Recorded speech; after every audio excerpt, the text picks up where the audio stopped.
Hello ಎಲ್ರಿಗೂ ನಮಸ್ಕಾರ. ಬೆಳಗ್ಗೆ ಎದ್ದು ನಾನು ಇಲ್ಲಿ ಪಾಪುನ ಜೊತೆಗೆ ಆಡ್ತಾ ಇದ್ದೀನಿ. ಸೊ ಅವನು ಈ ಥರ ಪೋಸ್ ಕೊಡ್ತಾ ಇದ್ದ ಫೋಟೋಕ್ಕೆ. ಬೆಳಗ್ಗೆ ನಾನು ಊಟಕ್ಕೆ ರೊಟ್ಟಿ, ಸಬ್ಬಸ್ಗೆ ಪಲ್ಯ, ಆನಂತರ ಬದನೇಕಾಯಿನ ತವಾ ಫ್ರೈ ಮಾಡ್ತಾಯಿದ್ದೆ.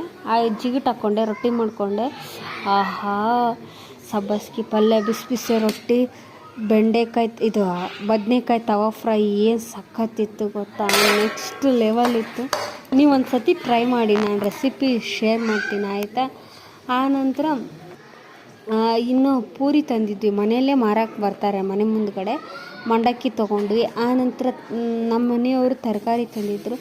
ಸೊ ಅವನ್ನೆಲ್ಲ ನೋಡ್ತಾಯಿದ್ದೆ, ಏನೇನು ತಂದಿದ್ದಾರೆ ಅಂತ ಚೆಕ್ ಮಾಡಿದೆ. ನಾನು ಹೇಳಿದ್ದೆಲ್ಲ ತಂದಿದ್ದರು. ಹಾಗೆ ಸೊಪ್ಪುಗಳನ್ನು ತಂದಿದ್ದರು. ಅವನ್ನೆಲ್ಲ ಕ್ಲೀನ್ ಮಾಡಿ ಬಿಡಿಸ್ಕೊಂಡು ಕಂಟೈನರ್ ಮಾಡಿಟ್ಕೊಂಡೆ.